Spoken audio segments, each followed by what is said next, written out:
परमा दिव्य जननी श्रीमा परम प्रभु श्री अरविंद चरण कमल अनंत कोटि प्रणाम जनाई आरंभ करवा आज ऑनलाइन एस्पिरेशन पाठचक्र कार्यक्रम। आज ऑनलाइन एस्पिरेशन पाठचक्र उपस्थित थिबा समस्त भाई बापा मान को वंदे मातरम आ प्रणाम।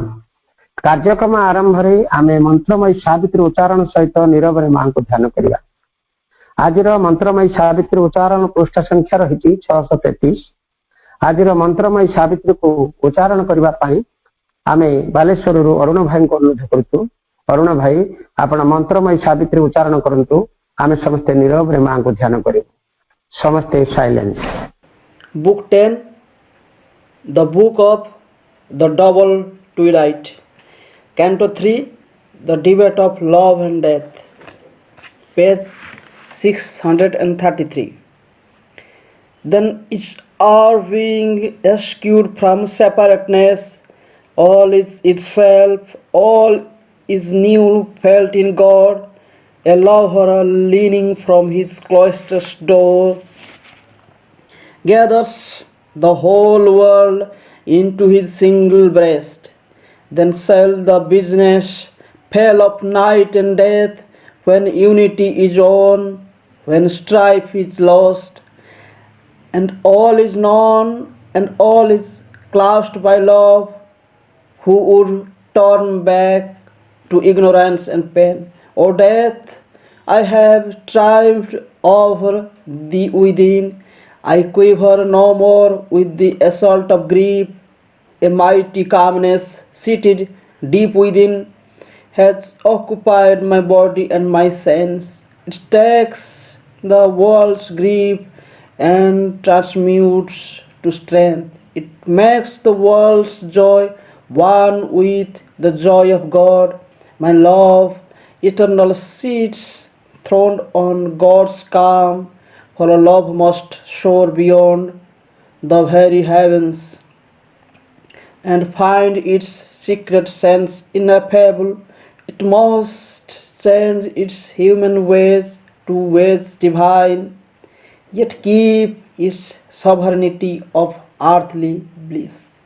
O death, not for my heart's sweet poignancy, nor for my happy body's bliss alone, I have claimed from thee the living Satyavan, but for this work and mine, our sacred charge. Our lives are God's messenger beneath the stars. To dwell under death's shadow, they have come, tempting God's lights to earth for the ignorant race. His love to fill the hollow in men's hearts, His bliss to heal the unhappiness of the world. For I, the woman, am the force of God, He, the eternal's delegate soul in man. My will is greater than thy law, O death. My love is stronger than the bonds of fate. Our love is the heavenly seal of the Supreme. I guard that seal against thy rending hands. Love must not cease to live upon the earth, for love is the bright link twixt earth and heaven. Love is the far transcendence angel here. Love is man's lien on the absolute. But to the woman death the God replied with the ironic laughter of his voice, discouraging the labor of the stars. Even so man cheat the truth with splendid thoughts. Bande Mataram. धन्यवाद भाई। एतबेला जाए आम मंत्रमयी सावित्री उच्चारण सहित माँ प्रभु को नीरव ध्यान करुले। एवं कार्यक्रम माँ प्रभु चरण कमल गोटे मातृवंदना निवेदन करने आम नयगढ़ ममता को अनुरोध करवा। ममता आप गोटे मातृवंदना ମା ଓ ପ୍ରଭୁଙ୍କ ଚରଣ କମଳରେ ନିବେଦନ କରନ୍ତୁ। ତୁମରି ସୁଗନ୍ଧ ଝରି ଝରି ମା ହୃଦୟକୁ ଆମ ଭରିଛି। ଚରଣେ ତୁମରି ଆଶ୍ରିତ ହୋଇ ମା, ଚରଣେ ତୁମରି ଆଶ୍ରିତ ହୋଇ ମା, ଜୀବନ ଦୀପାଳି ଜାଳୁଛି, ଜୀବନ ଦୀପାଳି ଜାଳୁଛି। ତୁମରି ସୁଗନ୍ଧ ଝରି ଝରି ମା ହୃଦୟକୁ ଆମ ଭରିଛି। ଦେଖାଇଛ ସତ୍ୟ ପଥ ଯେବେ ମା ତୁମେ ଆମ ପାଇଁ, ଝରୁଛି ବି ତୁମରି କରୁଣା, ପିୟୁଷର ଧାରା ହୋଇ।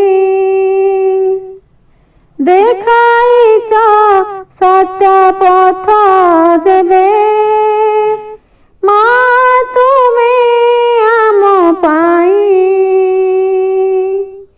ଝରୁଛି ବି ତୁମରି କରୁଣା, ପିୟୁଷର ଧାରା ହୋଇ।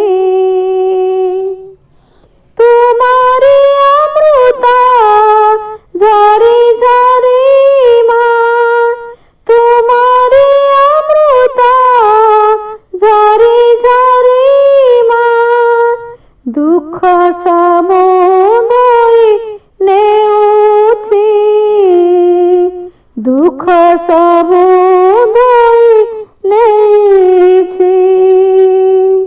ତୁମରି ସୁଗନ୍ଧ ଝରି ଝରି ମା ହୃଦୟକୁ ଆମ ଭରିଛି।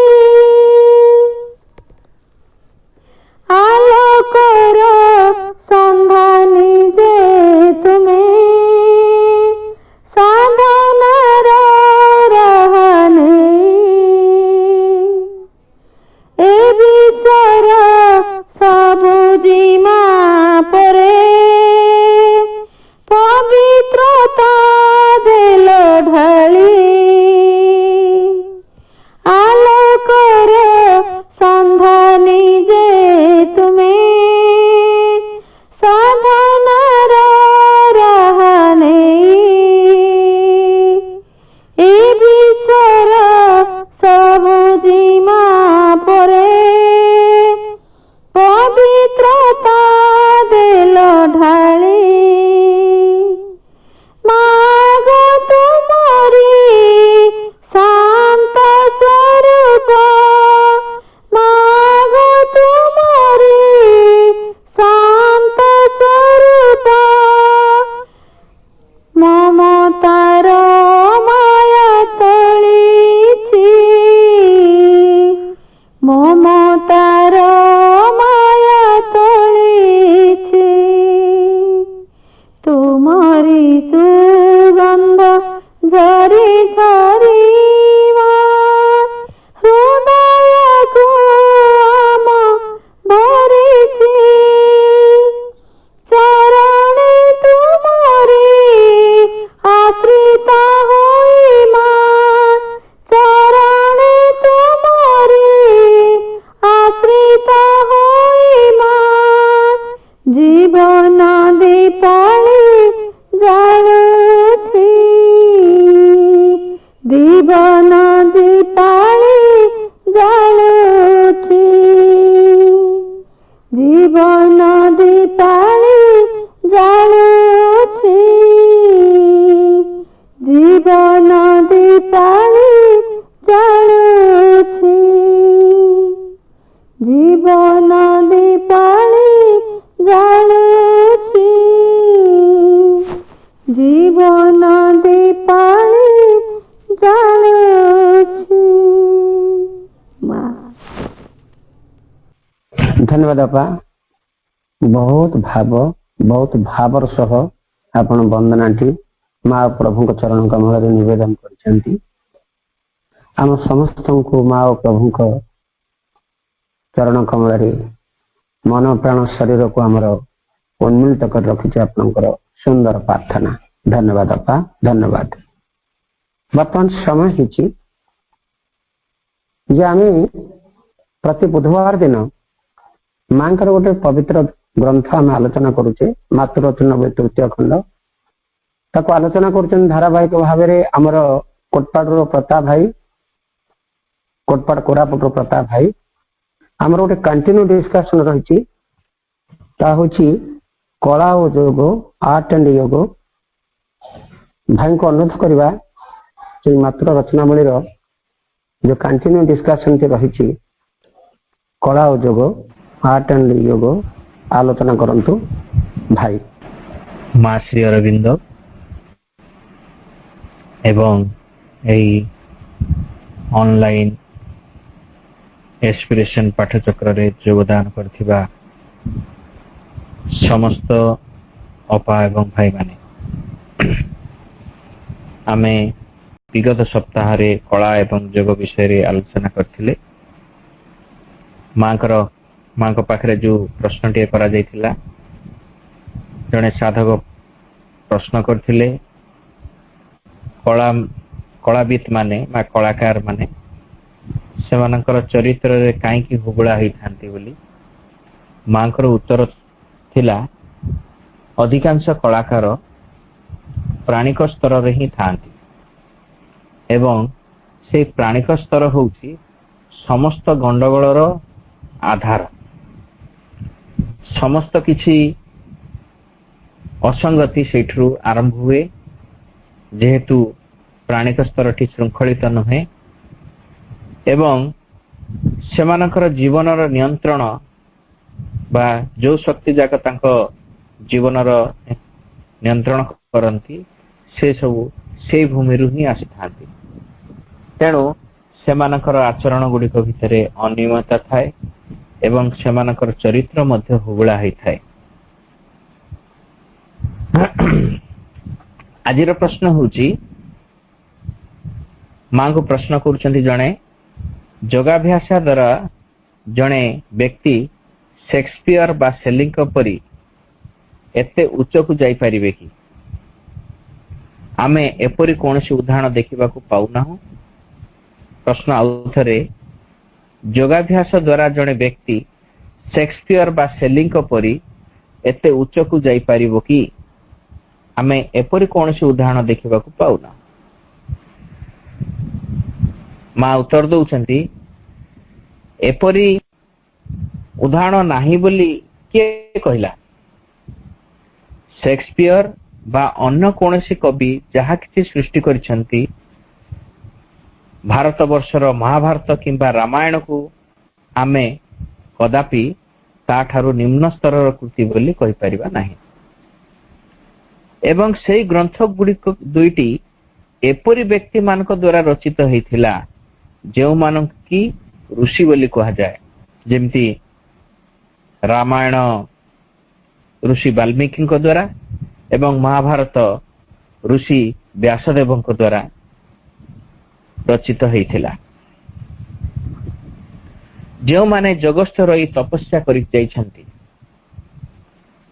उपनिषद परि गीता मध्य एकाधार रे सर्वोच्च साहित्य कृति एवं सर्वोच्च आध्यात्मिक कृति मध्यरु गोटिए बोली गणना करा जाइछि मात्र जोग मार्ग रे कोनसी अभिज्ञता नथिबा जणे व्यक्ति द्वारा से गीता कदापि रचित होई नथिला एवं भारत वर्ष रे पारस्य रे बा अन्यान्य देश रे संत सुफी और भक्त रूपे परिचित होइथिबा व्यक्ति माने जो विख्यात कविता मान लिखि जाइछंती से कविता गुड़िक मिल्टन एवं सेलिंग सहित तुलना करी से गुड़िक निकृष्ट बोली क्यों युक्ति अनुसार कह जाई परिबो एवं तापरे आमे कोन प्रकृत रे सब जोगी को जानिछु सेमानक कृति गुड़ी को जानिछु ସଂସାରରେ ଯେତେ କବି ଓ ସ୍ରଷ୍ଟା ଅଛନ୍ତି ସେମାନଙ୍କ ଭିତରୁ କିଏ ଭଗବତ ପରମ ସତ୍ତାଙ୍କ ସହିତ ସଚେତନ ଭାବେ ସଂଯୁକ୍ତ ହୋଇଥିଲେ ସେ କଥା କିଏ କହିପାରିବ? ସେ କଥା କିଏ ମଧ୍ୟ କହିପାରିବେ ନାହିଁ। ସେମାନଙ୍କ ମଧ୍ୟରୁ ଏପରି କେତେ ଜଣ ଅଛନ୍ତି ଯେଉଁମାନଙ୍କୁ ଆନୁଷ୍ଠାନିକ ଭାବରେ ଯୋଗୀ ବୋଲି କୁହାଯାଇ ପାରିବ ନାହିଁ। ସେମାନେ ଗୁରୁ ହୋଇନାହାନ୍ତି ବା ସେମାନଙ୍କର ଶିଷ୍ୟ ମଧ୍ୟ ନାହାନ୍ତି। ସେମାନେ କଣ କରନ୍ତି ପୃଥିବୀ ସେ କଥା ଆଦୌ ଜାଣେ ନାହିଁ। ସେମାନେ କଦାପି ଖ୍ୟାତି ମିଳିବ ବୋଲି ବ୍ୟାକୁଳ ହୋଇ ପଡନ୍ତି ନାହିଁ ବା ଆପଣା ଆଡକୁ ମନୁଷ୍ୟର ଦୃଷ୍ଟିକୁ କଦାପି ଆକର୍ଷଣ କରନ୍ତି ନାହିଁ। ମାତ୍ର ତଥାପି ଚେତନାର ଉଚ୍ଚ ସ୍ତରରେ ସେମାନେ ରହିଥାନ୍ତି। ସେମାନେ ଏକ ଦିବ୍ୟ ପରମ ଶକ୍ତିର ସଂସ୍ପର୍ଶରେ ଆସିଥାନ୍ତି ଏବଂ ଯାହା କିଛି ସୃଷ୍ଟି କରନ୍ତି ସେ ଉଚ୍ଚତର ଚେତନାରେ ଅବସ୍ଥିତ ରହି ହିଁ କରନ୍ତି। ମୂର୍ତ୍ତି ସମୂହ ସ୍ଥାପତ୍ୟ ବୌଦ୍ଧ ଭିକ୍ଷୁ ମାନଙ୍କ ଦ୍ୱାରା ସମ୍ଭବ ହୋଇଥିଲା, ଯେଉଁମାନେ କି ଆଧ୍ୟାତ୍ମିକ ଚିନ୍ତନ ଏବଂ ଅଭ୍ୟାସ ମଧ୍ୟରେ ଜୀବନ ଅତିବାହିତ କରୁଥିଲେ। ସେମାନେ ଅତି ଉଚ୍ଚ ଧରଣର କଳାକୃତି ମାନ ସୃଷ୍ଟି କରୁଥିଲେ। ମାତ୍ର ଭବିଷ୍ୟତର ଲୋକମାନେ ଜାଣିବେ ବୋଲି ସେଗୁଡ଼ିକ ଉପରେ କଦାପି ନିଜର ନାମାଙ୍କନ କରିବାକୁ ମନ କରୁନଥିଲେ। ଯୋଗୀମାନେ ଯେ ସେମାନଙ୍କର କଳାକୃତି ଗୁଡ଼ିକର ଜରିଆରେ ଆମ ପାଖରେ ପରିଚିତ ହୋଇ ରହିନାହାନ୍ତି ତାହାର ସର୍ବପ୍ରଧାନ କାରଣ ହେଉଛି ଯେ ଆପଣାର କଳା କ୍ଷେତ୍ରୀୟ ସୃଜନକୁ ସେମାନେ କଦାପି ସେମାନଙ୍କର ଜୀବନର ସବୁଠାରୁ ଅଧିକ ମହତ୍ୱପୂର୍ଣ୍ଣ ଅଙ୍ଗ ବୋଲି ବିଚାର କରିନାହାନ୍ତି।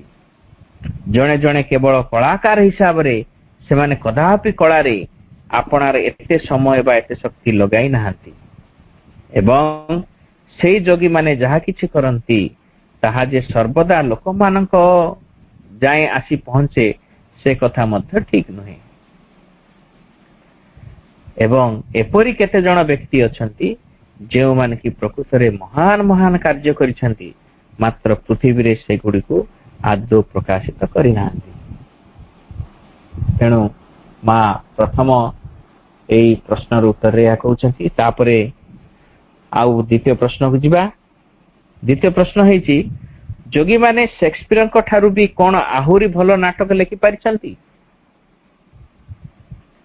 ମା ତାର ଉତ୍ତର ଦେଉଛନ୍ତି, ନାଟକକୁ କଦାପି କଳା ସୃଷ୍ଟିର କ୍ଷେତ୍ରରେ ସର୍ବୋଚ୍ଚ ବୋଲି କୁହାଯିବ ନାହିଁ।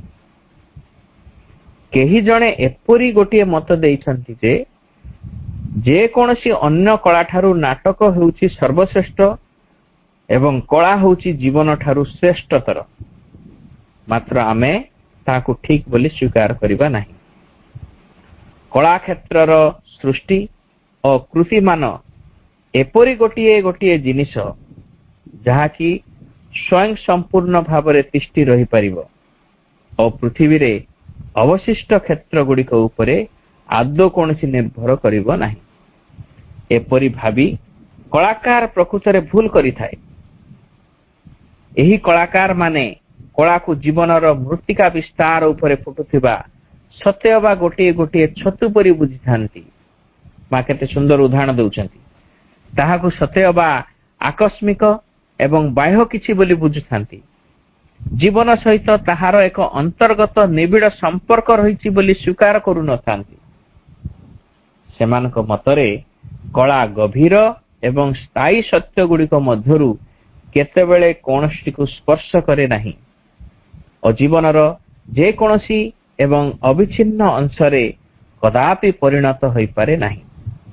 ଯାହା ଯଥାର୍ଥରେ କଳା ତାହା ସୌନ୍ଦର୍ଯ୍ୟକୁ ଅଭିବ୍ୟକ୍ତ କରିବା ଲାଗି ଅଭିପ୍ରେତ ହୋଇ ରହିଥାଏ ସତ, ମାତ୍ର ସକଳ ବିଶ୍ୱର ଗତିସ୍ପନ୍ଦନଟି ସହିତ ଅନ୍ତରଙ୍ଗତା ରକ୍ଷା କରି ହିଁ ତାହା ସେପରି କରିଥାଏ। ଯେଉଁ ଜାତି ଓ ସମୂହ ମାନେ ଉଚ୍ଚତମ ସ୍ତରକୁ ଯାଇଛନ୍ତି ଓ ସଂସ୍କୃତିର ସର୍ବୋଚ୍ଚ ଉପଲବ୍ଧି କରିପାରିଛନ୍ତି ସେମାନେ କଳାକୁ ସର୍ବଦା ଜୀବନର ଏକ ଅଙ୍ଗ ବୋଲି ହିଁ ବିଚାର କରିଛନ୍ତି। ସେମାନେ କଳାକୁ ଜୀବନର ପରିକର ବୋଲି ବୁଝିଛନ୍ତି। ଜାପାନର ସର୍ବୋତ୍ତମ ମୁହୂର୍ତ୍ତ ଗୁଡ଼ିକରେ ସେଠାରେ କଳା ଠିକ ସେହିପରି ହିଁ ହୋଇ ରହିଥିଲା। କଳାର ଇତିହାସରେ ସର୍ବତ୍ର ସର୍ବୋତ୍ତମ ମୁହୂର୍ତ୍ତ ଗୁଡ଼ିକରେ କଳା ଠିକ ସେହିପରି ହିଁ ରହିଥିଲା। ମାତ୍ର ଅଧିକାଂଶ କଳାକାର ଜୀବନର ଧାର ଉପରେ ଅଲଗା ହୋଇ ରହିଥିବା ସତେ ଅବା ଗୋଟିଏ ମଲାଙ୍ଗ ପରି ହୋଇ ରହିଥାନ୍ତି। ଏହି ଜୀବନ ମଧ୍ୟରେ ତଥା ଜୀବନ ମଧ୍ୟ ଦେଇ କଳା ଯେ ପରମ ଦିବ୍ୟ ସତ୍ତାଙ୍କର ହିଁ ଏକ ଅଭିଭକ୍ତି ହୋଇ ରହିବ, ସେମାନେ ସେ କଥା ଆଦୌ ଜାଣିଥିଲା ପରି ବି ମନେ ହୁଏ ନାହିଁ। ପ୍ରତ୍ୟେକ ବସ୍ତୁରେ, ପ୍ରତ୍ୟେକ ସ୍ଥାନରେ, ପ୍ରତ୍ୟେକ ସମ୍ପର୍କର କ୍ଷେତ୍ରରେ ସତ୍ୟକୁ ହିଁ ତାହା ସର୍ବାନ୍ତଗତକାରୀ ଛନ୍ଦଟି ସହିତ ପ୍ରକାଶିତ କରି ଆଣିବାକୁ ହବ ଏବଂ ଜୀବନର ପ୍ରତ୍ୟେକ ଗତିସ୍ପନ୍ଦନ ହିଁ ସୌନ୍ଦର୍ଯ୍ୟ ଏବଂ ଶୈଶମ୍ୟର ଅଭିବ୍ୟକ୍ତି ହୋଇ ରହିବ। କୌଶଳ କଦାପି କଳା ନୁହେଁ। କହୁଛନ୍ତି କୌଶଳ କୌଶଳ କରିକି ଆମେ ଯୋଉ ଚିତ୍ର ଆଙ୍କୁ କିମ୍ବା କୌଶଳ କରିକି ଶବ୍ଦର ଛନ୍ଦ ଦଉ କିମ୍ବା କୌଶଳ କରି କେତେ କେତେ ଶବ୍ଦ ଗୁଡ଼ିକୁ ବିଭିନ୍ନ ଅର୍ଥରେ ବ୍ୟବହାର କରୁ, ସେଇଟା କଳା ନୁହେଁ। ବୁଦ୍ଧିଗତ ଯୋଗ୍ୟତା ବି କଳା ନୁହେଁ। କଳା ହେଉଛି ଏକ ଜୀବନ୍ତ ସାମଞ୍ଜସ୍ୟତାର ଉପଲବ୍ଧି, ସୌନ୍ଦର୍ଯ୍ୟର ଏକ ଜୀବନ୍ତ ଉପଲବ୍ଧି ଏବଂ ଜୀବନର ଯାବତୀୟ କ୍ରିୟାଶୀଳତା କ୍ଷେତ୍ରରେ ତାହାକୁ ଅଭିବ୍ୟକ୍ତ କରି ଆଣିବାକୁ ପଡ଼ିବ। ମା ଏଠି କହୁଛନ୍ତି ସୌନ୍ଦର୍ଯ୍ୟର ଗୋଟେ ଜୀବନ୍ତ ଉପଲବ୍ଧି ଏବଂ କହୁଛନ୍ତି ଜୀବନର ଯାବତୀୟ କ୍ରିୟାଶୀଳତା କ୍ଷେତ୍ରରେ ସେଇ କଳାକୁ ଅଭିବ୍ୟକ୍ତ କରିବାକୁ ପଡ଼ିବ, ସେଇ ସୌନ୍ଦର୍ଯ୍ୟକୁ ଅଭିବ୍ୟକ୍ତ କରିବାକୁ ପଡ଼ିବ। ଯାବତୀୟ କ୍ରିୟାକଳାପରେ ସବୁ କିଛିରେ ଜଣେ କଳାକାର କେବଳ ନୃତ୍ୟ କଲାବେଳେ ତାର କଳା ଭଙ୍ଗୀ ଦେଖେଇବ ତାହା ନୁହେଁ, ତା ଜୀବନର ପ୍ରତ୍ୟେକ ଭଙ୍ଗୀ କଳାମୟ ହେବା ଦରକାର। ସେମିତି ସୌନ୍ଦର୍ଯ୍ୟକୁ ପ୍ରକାଶିତ କରିବା ଦରକାର। ସେଇଟା କଳାକାର ମାନେ ଭୁଲି ଯାଆନ୍ତି। ସେମାନେ ଗୋଟିଏ ଉଚ୍ଚତର ପ୍ରଦର୍ଶନ କରନ୍ତି, କିନ୍ତୁ ଯେତେବେଳେ ତାଙ୍କ ଜୀବନ କ୍ଷେତ୍ର ଆସେ ସେତେବେଳେ ତାକୁ ପ୍ରଦର୍ଶନ କରନ୍ତି ନାହିଁ। ତାଙ୍କ ବାହ୍ୟ ଜୀବନ ସେଇ କଳା ଜୀବନରୁ ଗୋଟେ ଅଲଗା ରୂପରେ ଥାଏ। ତେଣୁ ଏଠି ମା କହୁଛନ୍ତି କଳା ହଉଛି, କଳାକୁ କଣ କରିବାକୁ ପଡିବ ନା ଆମର ଯାବତୀୟ ଜୀବନର ଯାବତୀୟ ପ୍ରତିଦିନର ଘଟଣାରେ ତାକୁ ପ୍ରକାଶିତ ବା ଅଭିବ୍ୟକ୍ତ କରିବାକୁ ପଡିବ। ସୌନ୍ଦର୍ଯ୍ୟ ତଥା ଶୈଶମ୍ୟର ଅଭିବ୍ୟକ୍ତିକୁ ଆମେ ଏହି ପୃଥିବୀରେ ପରମ ଦିବ୍ୟ ସତ୍ତାଙ୍କର ହିଁ ଅଭିବ୍ୟକ୍ତିର କେବଳ ଏକ ଅଂଶ ବୋଲି ଜାଣିବା, ସମ୍ଭବତଃ ତାହାର ବୃହତ୍ତର ଅଂଶ ବୋଲି ଜାଣିବା। ପୃଥିବୀରେ ଯାହା ଯାହା ସୌନ୍ଦର୍ଯ୍ୟମୟ ଅଛି ସବୁ ତାଙ୍କର ଅଭିବ୍ୟକ୍ତି। ଫୁଲଟି ଯୋଉ ସୌନ୍ଦର୍ଯ୍ୟରେ ଆମକୁ ମୋହିତ କରୁଛି, ସମସ୍ତଙ୍କୁ ସୁବାସିତ କରୁଛି, ସାରା ସଂସାରକୁ ସୁବାସିତ କରୁଛି, ମହକରେ ଭସେଇ ଦଉଛି, ତାର ଅର୍ଥ ବୁଝିବା ଭଗବାନ ହିଁ ପ୍ରକାଶିତ ହେଇଛନ୍ତି ସେଇ ଫୁଲ ଭିତରେ।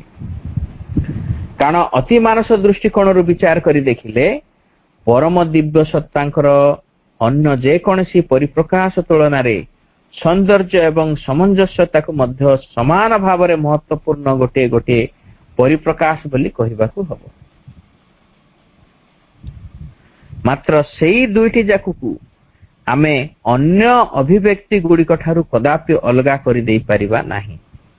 ଅନ୍ୟ ଯାବତୀୟ ସମ୍ବନ୍ଧ ଠାରୁ ଆମେ ସେଇ ଦୁଇଟିକୁ କଦାପି ବିଚ୍ଛିନ୍ନ କରି ବିଚାର କରିପାରିବା ନାହିଁ। ସେଇଟା ହଉଛି ଗୋଟେ ହେଲା ସୌନ୍ଦର୍ଯ୍ୟ ଆଉ ଗୋଟେ ହେଲା ସାମଞ୍ଜସ୍ୟତା, ଆମକୁ କେବେ ମଧ୍ୟ ଅଲଗା କରିପାରିବା ନାହିଁ। ସବୁଗୁଡ଼ିକୁ ବାହାର କରି ନେଇ ସେଗୁଡ଼ିକର କୌଣସି ଅନୁଶୀଳନ କରିପାରିବା ନାହିଁ। ଏକ ସମଗ୍ର ଭାବରେ ଜୀବନର ଅଭିବ୍ୟକ୍ତି ସହିତ ସେଗୁଡ଼ିକ ସମ୍ପୃକ୍ତ ହୋଇ ରହିବାକୁ ପଡ଼ିବ। ଅନେକ ଲୋକଙ୍କର ଏପରି କହିବାର ଏକ ଅଭ୍ୟାସ ରହି ଆସିଛି, ଆରେ ଇଏ ହେଉଛନ୍ତି ଜଣେ କଳାକାର। ସତେ ଯେମିତି ଜଣେ କଳାକାରକୁ ଅନ୍ୟ ମଣିଷଙ୍କ ସହିତ ଆଦୌ ଜଣେ ମଣିଷ ହୋଇ ରହିବାକୁ ପଡ଼ିବ ନାହିଁ। ସତେ ଯେପରି ସିଏ ଗୋଟିଏ ଅସାଧାରଣ ଆଉ କିଛି ହୋଇ ରହିବ, ସିଏ ଗୋଟିଏ ଅଲଗା ଶ୍ରେଣୀ ହୋଇ ରହିବ ଏବଂ ପୃଥିବୀର ଅନ୍ୟ ସାଧାରଣ ବସ୍ତୁ ଗୁଡ଼ିକ ସହିତ ଆମେ ତାକୁ ଏକାଠି ମିଶାଇ କଦାପି ବିଚାର କରିପାରିବା ନାହିଁ।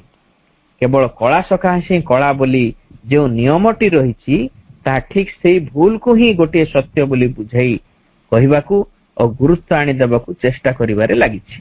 ଅନେକ ଲୋକ ଯେମିତି ଅଛନ୍ତି, ଯେଉଁମାନେ କି ନିଜର ବୈଠକଖାନାର ଘରର ମଝିଟାରେ ଆଣି ବନ୍ଧେଇ ହୋଇଥିବା ଗୋଟିଏ ବଡ଼ ଛବି ଆଣି ରଖିବାକୁ ମନ କରନ୍ତି। କୋଠରୀର ଅନ୍ୟ ଆସବାବ ବା କାନ୍ଥ ସହିତ ସେଇ ଛବିଟିର ଆଦୌ ଖାପ ଖାଉ ନଥାଏ। ତାହା ଏକ କଳାର ବସ୍ତୁ ହୋଇଥିବାରୁ ତାହାକୁ ସେଠାରେ ଆଣି ଥୋଇ ଦିଆଯାଇଥାଏ। ଉକ୍ତ ନିୟମଟି ପ୍ରାୟ ଏହିପରି ଏକ ରୀତିର ଅନୁସରଣ କରିଥାଏ। ମା ସୁନ୍ଦର ଏକ୍ସାମ୍ପଲ ଦଉଛନ୍ତି। ଘରର ଆସବାବ ପତ୍ର ଏପଟେ ସେପଟେ ପଡିଥିବ, କିନ୍ତୁ ଗୋଟେ ସର୍ବୋତ୍କୃଷ୍ଟ କଳାକୃତି ଆଣିକି ସେଇଠି ଟଙ୍ଗେଇ ଦିଆଯାଇଥିବ, ଯାହାର ତାର ପାଖ ପଡିଶା ସହିତ ତାର କିଛି ସମ୍ପର୍କ ନଥିବ। ବାହାରେ ଅତି ଯେମିତି ଗୋଟେ ସୁନ୍ଦର ଫଟୋଟିକୁ ଗୋଟେ ସୁନ୍ଦର ଜାଗାରେ ତାର ପାରିପାର୍ଶ୍ୱିକ ଅବସ୍ଥା ଅତି ସୁନ୍ଦର ଥିବ, ତା ସହିତ ସାମଞ୍ଜସ୍ୟତା ଥିବ, ତାହେଲେ ତାକୁ ଟଙ୍ଗାଇ ଦେଲେ ସେ ଅତି ସୁନ୍ଦର ଦିଶେ ଏବଂ ସୌନ୍ଦର୍ଯ୍ୟକୁ ପ୍ରକାଶ କରେ। ଏବଂ ଯେତେ ସୌନ୍ଦର୍ଯ୍ୟକୁ ପ୍ରକାଶ କଲେ ମଧ୍ୟ ଯଦି ସେ ଯଥାର୍ଥ ସ୍ଥାନରେ ସାମଞ୍ଜସ୍ୟତାର ସହିତ ନାହିଁ, ତାହେଲେ ତାକୁ କଣ କରାଯିବ? ସେ ଭଲ ଦେଖାଯିବ ନାହିଁ, ତାକୁ କଳା ବୋଲି କୁହାଯାଇ ପାରିବ ନାହିଁ। ଯେମିତି ନିରାକାର ଭାଇ ଗୋଟେ ସୁନ୍ଦର ଉଦାହରଣ ଦିଅନ୍ତି। ମଣିଷର ନାକ ଏବଂ ଫୁଲ ଭିତରୁ ଯଦି ଦେଖିବା, ତାହେଲେ କିଏ ଅଧିକ ସୁନ୍ଦର? ନିଶ୍ଚୟ ସମସ୍ତଙ୍କର ଉତ୍ତର ଆସିବ ଗୋଲାପ ଫୁଲଟି ସବୁଠୁ ସୁନ୍ଦର ହବ ନାକଠୁ। ତେଣୁ ନାକଟିକୁ କାଢିକି ଗୋଲାପ ଫୁଲଟିକୁ ଯଦି ନାକ ସ୍ଥାନରେ ରଖିଦେବା, ତାହେଲେ ସେ ସୌନ୍ଦର୍ଯ୍ୟକୁ ପ୍ରକାଶ କରିବ କି? ଗୋଟେ ଲୋକହସାର କାରଣ ହେଇଯିବ।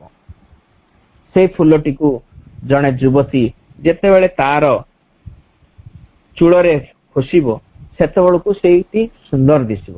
କିନ୍ତୁ ସେ ଅତି ସୁନ୍ଦର, ନାକଠୁ ବି ସୁନ୍ଦର ବୋଲି ତାକୁ ଯଦି ନାକ ପାଖରେ ରଖିଦେବା, ତାହେଲେ ଆମର ପାରିପାର୍ଶ୍ୱିକ ଅବସ୍ଥା ଯୋଉ ରହିଛି, ଆମର ଯୋଉ ମୁଖମଣ୍ଡଳ ରହିଛି, ତା ସହିତ ତାର ସାମଞ୍ଜସ୍ୟତା ରହିବ ନାହିଁ, ଫଳରେ ସେ ଅସୁନ୍ଦର ଦେଖାଯିବ। ତେଣୁ ଆଜିକାଲିକାର କଳାକାର ମାନେ ଭାବନ୍ତି କଳାକୁ ନେଇକି ସେମାନଙ୍କର ପରିଚୟ ଅଛି, ତେଣୁ ସେ ସାଧାରଣ ଶ୍ରେଣୀର ଅନ୍ୟ ସାଧାରଣ ଲୋକ ଠାରୁ ଭିନ୍ନ, ସେ କଥା କୁହାଯାଇ ପାରିବନି। କଳା ପ୍ରତ୍ୟେକ ଜୀବନ ଭିତରେ, ଆମର ପ୍ରତ୍ୟେକ ନୀତିଦିନିଆ ଜୀବନ ଭିତରେ ପ୍ରକାଶିତ ହେବାକୁ ପଡିବ। ତାପରେ ମା କହୁଛନ୍ତି କଳା ହଉଛି ଏକ ସମଗ୍ରତା, ଏକ ସମାହାର, ଏକ ସମଷ୍ଟି। ଏହା ହଉଛି ଅଖଣ୍ଡ ବସ୍ତୁ। ଜୀବନର ଯେଉଁ ସ୍ଥାନ, କଳାର ମଧ୍ୟ ସେଇଠି ସ୍ଥାନ। ପ୍ରାଚୀନ ଗ୍ରୀସ ଓ ପ୍ରାଚୀନ ମିଶରରେ ଆମେ ଏହି ନିବିଡ଼ ସମଗ୍ରତାର କିଞ୍ଚିତ ଉପାଦାନ ଦେଖିବାକୁ ପାଉଥାଉ। କାରଣ ଏହି ସବୁ କ୍ଷେତ୍ରରେ ଯାବତୀୟ ମୂର୍ତ୍ତି, ଚିତ୍ର ଓ ଅନ୍ୟାନ୍ୟ କଳା ବସ୍ତୁ ଏକ ସମଗ୍ର ଅଟ୍ଟାଳିକାର ହିଁ ସ୍ଥାପତ୍ୟ ଯୋଜନା ଭିତରେ ପୂରକ ଗୋଟିଏ ଗୋଟିଏ ଅଂଶ ରୂପେ ତିଆରି ହୋଇଥିଲେ ଏବଂ ତାହାରି ଭିତରେ ହିଁ ସଜ୍ଜିତ ହୋଇ ରହିଥିଲେ। ପ୍ରାଚୀନ ମିଶର ଏବଂ ଗ୍ରୀସରେ ଦେଖିବା, ଘର ଯେମିତି ହେଇଥାଏ ତା ସହିତ ସାମଞ୍ଜସ୍ୟତା ରଖି ତାର ଜିନିଷ ପତ୍ରଟି ସବୁ ତିଆରି ହେଇଥାଏ। ସବୁ ଆସବାବ ପତ୍ର ସବୁ ତିଆରି ହେଇଥାଏ ସେଠାରେ, ଏବଂ ଠିକ ତାକୁ ସେଇ ପ୍ରକାର ଭାବରେ ସଜ୍ଜିତ କରି ରଖାଯାଇଥାଏ, ସଜେଇ ଦିଆଯାଇଥାଏ। ସେଠାରେ ଟିକିନିଖି ପ୍ରତ୍ୟେକ ଜିନିଷ ସମଗ୍ରଟାର ହିଁ ଅଂଶ ହୋଇ ରହିଥାଏ। ଜାପାନରେ ମଧ୍ୟ ଆମେ ଠିକ ସେଇ କଥା ଦେଖିବା। ଅନ୍ତତଃ ଏ କଥା ନିଶ୍ଚୟ କୁହାଯାଇ ପାରିବ ଯେ ସେଇ ଦେଶ ଉପରେ ଏକ ପ୍ରୟୋଜନବାଦ ବା ବ୍ୟବହାରିକ ଆଧୁନିକତାବାଦର ଆକ୍ରମଣ ଘଟିବା ପୂର୍ବରୁ ସେଠାରେ ଏବେ ଯାଏଁ ସ୍ଥିତି ପ୍ରାୟ ସେହିପରି ରହିଥିଲା। ଗୋଟିଏ ଜାପାନୀ ଘରକୁ ଏକ ଅତି ଚମତ୍କାର କଳାତ୍ମକ ସମଗ୍ରତା ବୋଲି କୁହାଯାଇ ପାରିବ। ସେଠାରେ ପ୍ରତ୍ୟେକ ବସ୍ତୁକୁ ତାହାର ଯଥାର୍ଥ ସ୍ଥାନରେ ନେଇ ରଖାଯାଇଥାଏ। କେଉଁଠି ଗୋଟିଏ ହେଲେ ଜିନିଷ ଅନୁଚିତ ସ୍ଥାନରେ ନଥାଏ। ସଜାସଜିରେ କୌଣସି ଅତିରିକ୍ତତା ନଥାଏ, ଅତି ସ୍ୱଳ୍ପତା ମଧ୍ୟ ନଥାଏ। ଯେଉଁଠି ଯେଉଁ ଜିନିଷ ରହିବାର ପ୍ରୟୋଜନ ଥିଲା, ଜିନିଷଟି ଠିକ ସେଇ ସ୍ଥାନରେ ଯାଇ ରହିଥାଏ ଏବଂ ଘରଟି ମଧ୍ୟ ଅତି ଚମତ୍କାର ଭାବରେ ଚତୁର୍ଦିଗର ପ୍ରାକୃତିକ ଦୃଶ୍ୟଟି ସହିତ ମିଶିକରି ଓ ମେଳ ଖାଇ ରହିଥାଏ। ଏଠି ଭାରତ ବର୍ଷରେ ମଧ୍ୟ ଚିତ୍ରକଳା ଏବଂ ସ୍ଥାପତ୍ୟ ଏବଂ ନିର୍ମାଣ କଳା ଏକତ୍ର ମିଶି ଗୋଟିଏ ସମଗ୍ର ସୌନ୍ଦର୍ଯ୍ୟରେ ପରିଣତ ହୋଇ ରହିଥିଲେ। ସେଇ ପରମ ଦିବ୍ୟ ସତ୍ତାଙ୍କର ଉପାସନା ଲାଗି ଏହି ସମଗ୍ର ଗତି ସ୍ପନ୍ଦନ ହୋଇ ରହିଥିଲେ। ସେଇ କାଳଟି ଗତ ହେଇଯିବା ପରେ ଏହି ଅର୍ଥରେ ଏବେ ପୃଥିବୀରେ ପ୍ରକୃତରେ ଏକ ବିରାଟ ଅଧପତନ ଏବଂ ବିକୃତି ଘଟିଛି। ରାଣୀ ଭିକ୍ଟୋରିଆଙ୍କ ରାଜତ୍ୱ କାଳରୁ ଏବଂ ଫ୍ରାନ୍ସରେ ଦ୍ୱିତୀୟ ସାମ୍ରାଜ୍ୟର ସ୍ଥାପନ ସମୟରୁ ଆମେ ସତେ ଅବା ଗୋଟିଏ ଅବକ୍ଷୟ ବା ଗୋଟେ ଯୁଗର ଶେଷ ହେଲା ପରି ଲାଗେ।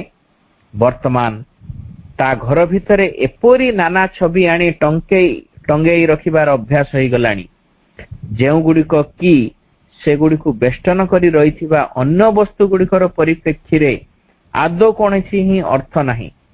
ଏବେ ଯେକୌଣସି ଛବି କଳାତ୍ମକ ଯେକୌଣସି ସାମଗ୍ରୀକୁ ହୁଏତ ଯେକୌଣସି ସ୍ଥାନରେ ନେଇ ରଖି ଦିଆଯାଇ ପାରୁଛି, ତଦ୍ୱାରା ପ୍ରାୟ କୌଣସି ପାର୍ଥକ୍ୟ ଅନୁଭୂତ ହେଉନାହିଁ।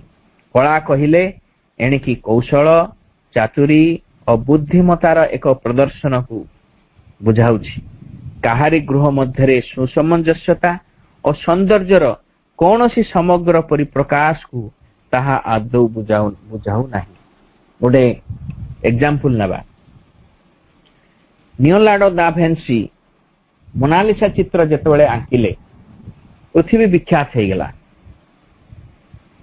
ଏବଂ ସେ ଯୋଉ ମ୍ୟୁଜିୟମରେ ଅଛି, ଯୋଉ ସଂଗ୍ରହାଳୟରେ ଅଛି, ସେ ସଂଗ୍ରହାଳୟରୁ କଣ ହେଲା ନା ସେଇ ଛବିଟି ଚୋରି ହେଇଗଲା ଏବଂ ପୁଲିସର ଅନୁସନ୍ଧାନ ଫଳରେ ସେଇ କଳାକୃତିଟି ମିଳିଲା, କିନ୍ତୁ ଦୁଇଟି ଫଟୋ ମିଳିଲା ଏବଂ ବିଶେଷଜ୍ଞ ମାନେ ଜାଣିପାରିଲେ ନାହିଁ କୋଉଟା ହଉଛି ଓରିଜିନାଲ ଫଟୋ। କଣ ପାଇଁ? ଯେ ଚୋର ସେ ବହୁତ ଚାଲାକ ଥିଲା, ବୋଧେ ତାର ଗୋଟେ ଯୋଜନାବଦ୍ଧ କାର୍ଯ୍ୟ ଥିଲା କଣ ନା ସେଇ ଓରିଜିନାଲ ଫଟୋକୁ ସେ ନେଇଯିବ ଏବଂ ସେଇ ତା ଭିତରୁ ଆଉ ଗୋଟେ ତ ନିଶ୍ଚୟ ଡୁପ୍ଲିକେଟ ହେଇଥିବ, ତାକୁ ନେଇ ସେଇଠି ରଖିଦବ। କିନ୍ତୁ ବିଶେଷଜ୍ଞ ମାନେ ସବୁଆଡରୁ ତର୍ଜମା କଲେ, ସବୁଆଡେ ତର୍ଜମା କରିକି ତାର ଟେର ପାଇଲେ ନାହିଁ ପ୍ରକୃତରେ ଓରିଜିନାଲ କୋଉଟା ଡୁପ୍ଲିକେଟ କୋଉଟା। କିନ୍ତୁ ଜଣେ ଜ୍ୟାମିତଜ୍ଞ ସେଇ ସମୟରେ ଆସିଲେ ଏବଂ ନିଓନାର୍ଡୋ ଦା ଭିଞ୍ଚି ଯେହେତୁ ଗୋଟେ ଚିତ୍ରକର ସହିତ ଗୋଟେ ଜ୍ୟାମିତଜ୍ଞ ବି ଥିଲେ, ତେଣୁ ସେ ନିଶ୍ଚୟ ନିଜର ଜ୍ୟାମିତି ବିଦ୍ୟା ସେଇଠି ଖଟେଇଥିବେ ବୋଲି, ସେ ଜ୍ୟାମିତି ଓ ବିଭିନ୍ନ ସୂତ୍ରଟାର ପ୍ରୟୋଗ ନିଶ୍ଚୟ କରିଥିବେ ସେ ଫଟୋ ଭିତରେ ବୋଲି ସେ ଜ୍ୟାମିତିକ ଭାବରେ ତାକୁ ପରୀକ୍ଷା କଲେ ଏବଂ ଜାଣିଲେ କୋଉଟା ଅସଲି ଥିଲା ଏବଂ କୋଉଟା ନକଲି ଥିଲା। ତ ବର୍ତ୍ତମାନ କଣ ହେଇଛି, ଯେ ଯୋଉଠୁ ପାଇଲା ଗୋଟେ ଆଣିକି ସଜେଇଦବା, ଏମିତି ପରମ୍ପରା ଚାଲିଛି। କିନ୍ତୁ ପ୍ରାଚୀନରେ ଥିଲା ଯେମିତି ସାମଞ୍ଜସ୍ୟତା ପୂର୍ଣ୍ଣ ସବୁଟିକୁ ସଜାଯାଏ, ଯେମିତି ଯଦି ପ୍ରତ୍ୟେକ ଜିନିଷ ଯଦି ସଜଡା ହେଇକି ରହେ ଠିକ ସ୍ଥାନରେ, ସିଏ ଯୋଉ ଜାଗାରେ ରହିବା କଥା ସେଇ ଜାଗାରେ ରହେ, ତାହେଲେ ସେ ମଧ୍ୟ ଗୋଟେ ସୌନ୍ଦର୍ଯ୍ୟକୁ ପ୍ରକାଶ କରେ। ସେଇଟା ହିଁ ସୌନ୍ଦର୍ଯ୍ୟ କଳା, ଗୋଟେ ସେଇଟା ବି ଗୋଟେ କଳା। ଅନେକ ବ୍ୟକ୍ତି ତାଙ୍କ ଜିନିଷ ପତ୍ରକୁ ଅତି ଠିକ ଜାଗାରେ ସଜେଇକି ରଖନ୍ତି, ଯେମିତି ଗୋଟେ ତାକୁ ସୌନ୍ଦର୍ଯ୍ୟକୁ ପ୍ରକାଶ କରେ, ସେଇଟା ମଧ୍ୟ ଗୋଟେ। ତାପରେ ମା କହୁଛନ୍ତି ଏହି କ୍ଷେତ୍ରରେ ପ୍ରତିକ୍ରିୟାଟି ଶେଷକୁ ଏତେ ଅଧିକ ପରିମାଣରେ ତୀବ୍ର ହୋଇ ପଡିଲା ଯେ ତାହା ସତେ ଅବା ସମ୍ପୂର୍ଣ୍ଣ ଭାବରେ ଏକ ପଥଭ୍ରଷ୍ଟତା ପରି ବୋଧ ହେବାକୁ ଲାଗିଲା ଏବଂ କଳା ସତେ ଅବା କ୍ରମଶଃ ଉଦ୍ଭଟତା ମଧ୍ୟରେ ଯାଇ ବୁଡି ରହିଲା ପରି ମନେ ହେଲା। ଅବଶ୍ୟ ଅତ୍ୟନ୍ତ ମନ୍ଥର ଭାବରେ ସେଇ ଅରାଜକତାର ଗଦା ଭିତରୁ ଏପରି କିଛି ଅଧିକ ବୁଦ୍ଧିଯୁକ୍ତ, ନ୍ୟାୟ ବୁଦ୍ଧି ପ୍ରେରିତ ଏବଂ ସଙ୍ଗତି ସମ୍ପନ୍ନ ବସ୍ତୁ ଉଦ୍ଭୂତ ହେବାକୁ ଆରମ୍ଭ କରୁଛି, ଯାହାକି ଆମେ ପୁନର୍ବାର କଳା ନାମରେ ଅଭିହିତ କରିପାରିବା। ତାହାକୁ ଆମେ ଏପରି ଏକ କଳା ବୋଲି କହିପାରିବା ଯାହାର ପୁନରୁଦ୍ଧାର କରାଯାଇଛି ଏବଂ ସମ୍ଭବତଃ ଆମେ ହୁଏତ ଏକଥା ବି ଆଶା କରିପାରିବା ଯାହା ଦ୍ୱାରା ଏକ ପୁନର୍ଜାଗରଣ ମଧ୍ୟ ସମ୍ଭବ ହୋଇଛି। ଆପଣାର ମୌଳିକ ସତ୍ୟର ଭୂମିରେ ଆମେ କଳାକୁ ଭଗବତ ପରମ ଅଭିବ୍ୟକ୍ତିର ସୌନ୍ଦର୍ଯ୍ୟ ରୂପୀ ବିଭାବ ଠାରୁ କଦାପି ଆଦୌ କୌଣସି ଗୁଣରେ କମ ବୋଲି କହିପାରିବା ନାହିଁ। କଳା ମାଧ୍ୟମରେ ଭଗବାନଙ୍କୁ ପ୍ରକାଶ କରନ୍ତି କିଛି କଳାକାର। ଆପଣମାନେ ଆଶ୍ରମର ବିଭିନ୍ନ କଳାକୃତି ଦେଖିଥିବେ,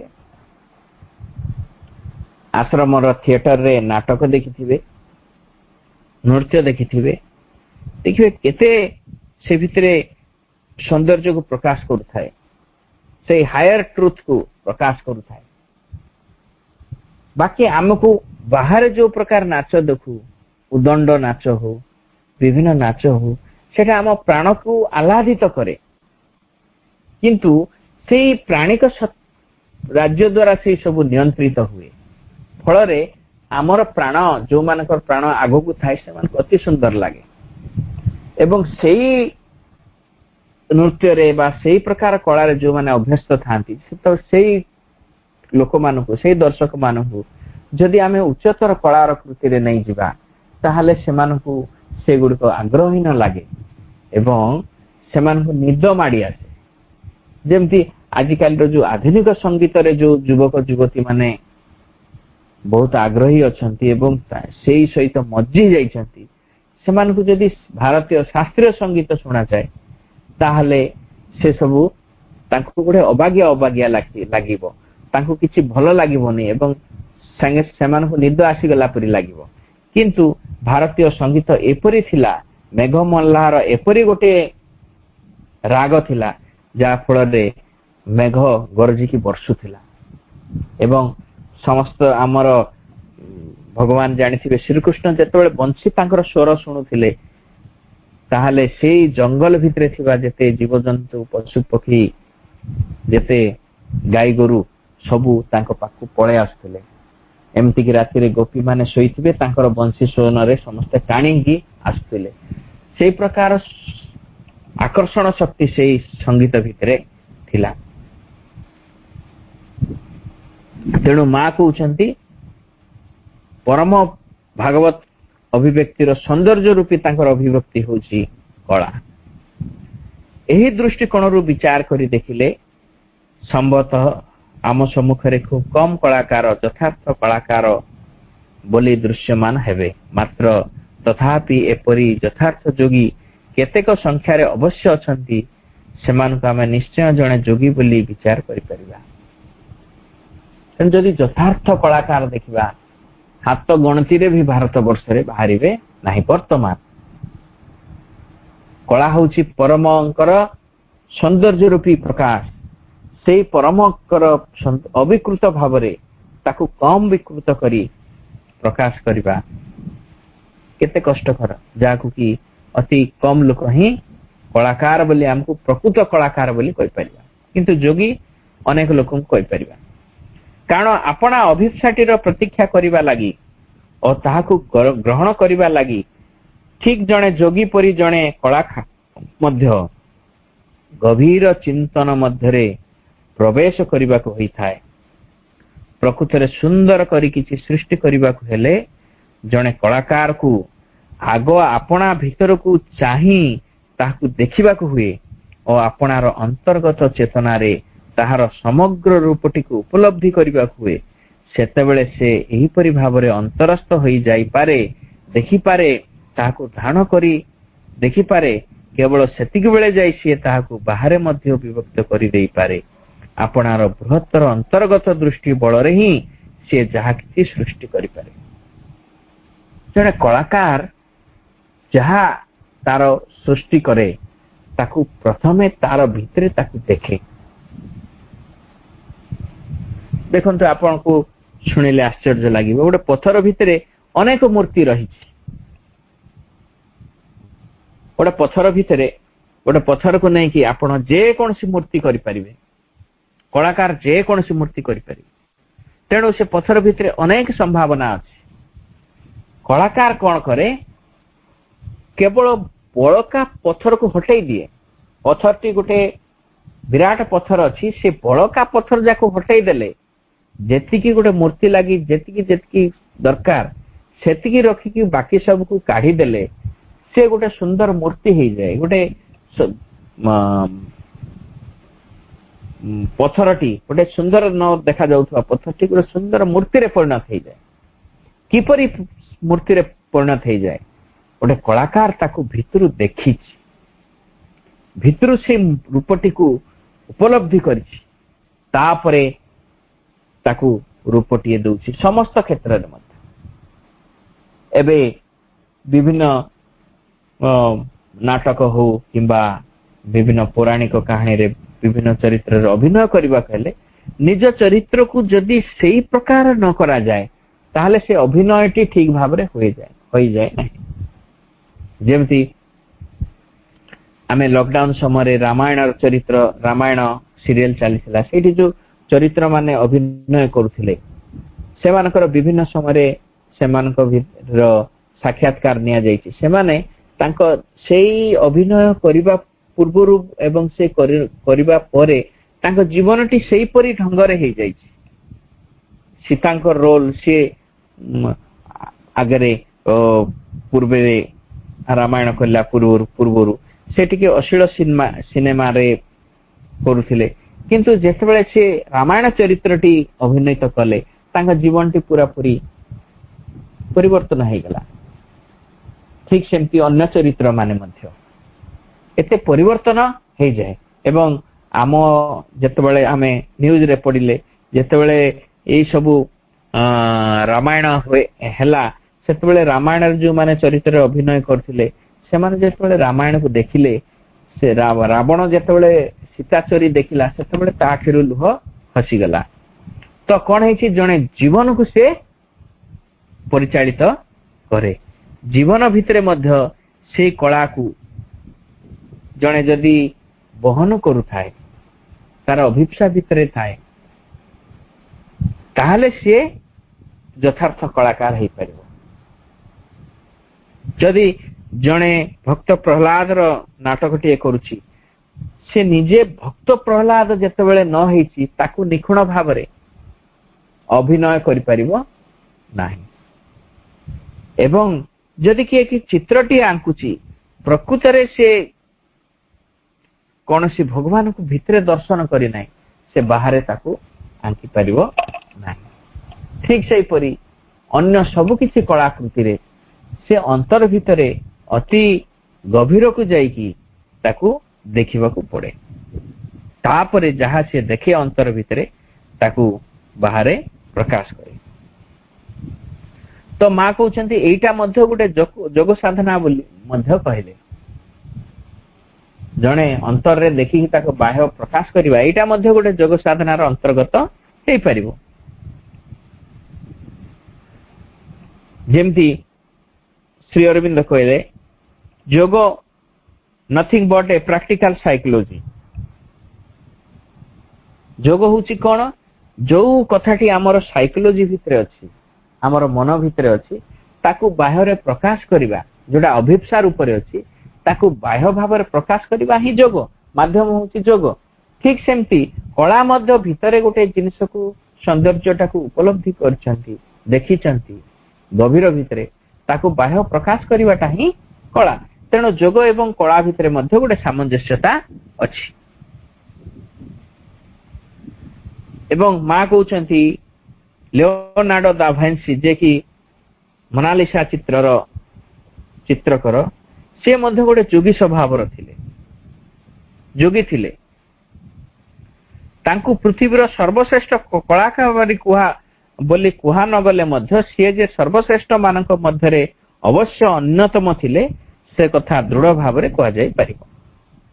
ଏବଂ ଏକଥା ମଧ୍ୟ ସତ ଯେ ତାଙ୍କର କଳା କେବଳ ଚିତ୍ରକଳା ମଧ୍ୟରେ ହିଁ ଆପଣଙ୍କୁ କଦାପି ସୀମାବଦ୍ଧ କରି ରଖିନଥିଲା। ଯେମିତି ମୁଁ ଆଗରୁ ପୂର୍ବରୁ କହିଛି, ତାଙ୍କ ଯେତେବେଳେ ଫଟୋଟି ହଜିଗଲା ସେତେବେଳେ ସେଇ ଅରିଜିନାଲ ଫଟୋ କେମିତି ଚିହ୍ନା ଗଲା, ସେ କେବଳ କଳାକାର ମାନେ ଏ କଳା ଭିତରେ ନିଜକୁ ଚିତ୍ରକଳା ଭିତରେ ସୀମିତ ରଖିନଥିଲେ, ସେ ଜ୍ୟାମିତିଜ୍ଞ ଭିତରେ ଥିଲେ ଏବଂ ତାଙ୍କର ଜ୍ୟାମିତିକ ଜ୍ଞାନକୁ ଲକ୍ଷ୍ୟ କରିକି ପ୍ରକୃତରେ ଅରିଜିନାଲ ଫଟୋଟି ଟ୍ରାପ୍ କରାଯାଇଥିଲା। ସଙ୍ଗୀତକୁ ମଧ୍ୟ ଆମେ ମୂଳତଃ ଏକ ଆଧ୍ୟାତ୍ମିକ କଳା ବୋଲି କହିପାରିବା। ଏବଂ ସଙ୍ଗୀତ ଆପଣାକୁ ଚିରଦିନ ଧର୍ମମୟ ଅନୁଭୂତି ତଥା ଏକ ଅନ୍ତର୍ଗତ ଜୀବନ ସହିତ ଏକାଠି ଗୁନ୍ଥି ରଖିଥିଲା। ମାତ୍ର ଏହି ସଙ୍ଗୀତ କ୍ଷେତ୍ରରେ ମଧ୍ୟ ଆମେ ଏହାକୁ ଅତ୍ୟନ୍ତ ନିରାଧାର ଏବଂ ସ୍ୱୟଂ ସୀମାବଦ୍ଧ ଆଉ ଏକ କଥାରେ ପରିଣତ କରିଦେଇଛୁ। ଆମେ ତାହାକୁ ଏକ ଗଭୀରତାହୀନ ସହଜ କଳାରେ ପରିଣତ କରି ପକାଇଛୁ। ଏଠାରେ ଅପେରା ମାନଙ୍କରେ ବୋଲାଯାଉ ହେଉଥିବା ସଙ୍ଗୀତକୁ ଏକ ଦୃଷ୍ଟାନ୍ତ ରୂପେ ନିଆଯାଇପାରେ। ଆମେ ସାଧାରଣତଃ କଳାକୃତି ବୋଲି ଯାହା କିଛି ସମ୍ପର୍କରେ ଥାଉ ସେଥିରୁ ଅଧିକ ଭାଗ କେବଳ ଏହି ପ୍ରକାର ହୋଇ ରହିଥାଏ ଏବଂ ଖୁବ୍ ବେଶୀ ହେଲେ ଗୋଟେ ଟେକ୍ନିକ ଦୃଷ୍ଟିରୁ ବେଶ ଆଗ୍ରହ ଦୀପକ ହୋଇଥାଏ। ଅପେରା ଗୀତକୁ କଦାପି ଏକ ଉଚ୍ଚତର କଳାତ୍ମକ ଅଭିବ୍ୟକ୍ତିର ମାଧ୍ୟମ ରୂପରେ ଆଦୌ ବ୍ୟବହାର କରାଯାଇ ପାରିବ ନାହିଁ ବୋଲି ମୁଁ ମୋଟେ ଏଠାରେ କହୁନାହିଁ। କାରଣ ବାହ୍ୟ ଆଙ୍ଗିକ ଯାହା କିଛି ହେଉ ନା କାହିଁକି ଏକ ଗଭୀର ଉଦ୍ଦେଶ୍ୟ ଲାଗି ନିଶ୍ଚୟ ଅଭିପ୍ରେତ କରି ରଖାଯାଇ ପାରିବ। ସବୁ କିଛି ସେହି ବସ୍ତୁ ଉପରେ ହିଁ ନିର୍ଭର କରିବ ତାହାକୁ ଆମେ କିପରି ଭାବେ ବ୍ୟବହାର କରୁଛୁ ତା ପଛରେ ପ୍ରକୃତରେ କଣ ନିହିତ ରହିଛି ସବୁ କିଛି ତାରି ଉପରେ ନିର୍ଭର କରିବ। ସଙ୍ଗୀତ ମଧ୍ୟ ତାଙ୍କ ପ୍ରତି ଉତ୍ସର୍ଗ।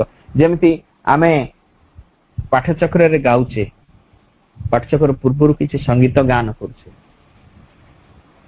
ଏ ସଙ୍ଗୀତ ଗାନ କରିବାକୁ ସନ୍ତୋଷ ଭାଇ କଣ କହୁଛନ୍ତି? ତାଙ୍କ ଚରଣ କମଳରେ ଆମେ ଯେ ଅଫରିଂ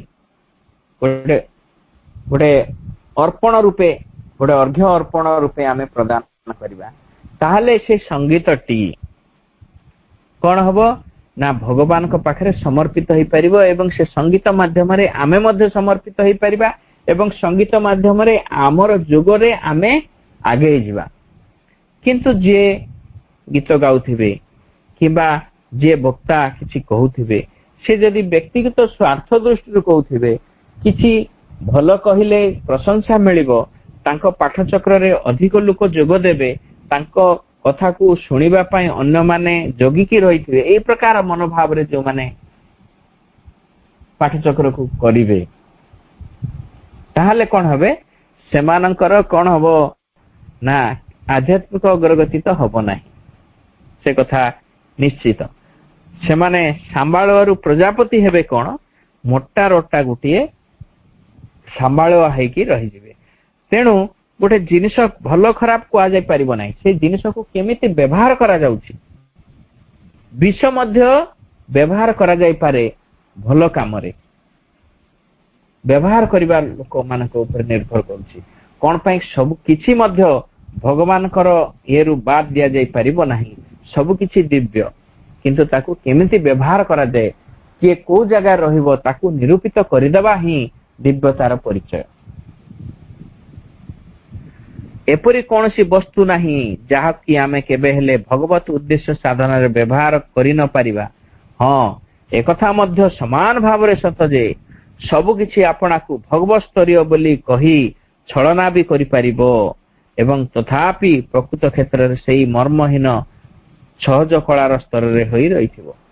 ଏବଂ ଦିଟା କଥା ଆପଣ କହିଲେ କି କିଛି ମା କହିଲେ କିଛିକୁ ଏମିତି କିଛି ନାହିଁ ଯାହାକୁ ଦିବ୍ୟତା ନାହିଁ, କିନ୍ତୁ ସବୁ ଜିନିଷ ଭିତରେ ଦିବ୍ୟତା ଅଛି ବୋଲି ଆମେ ଛଳନା ବି କରିପାରିବା ନାହିଁ।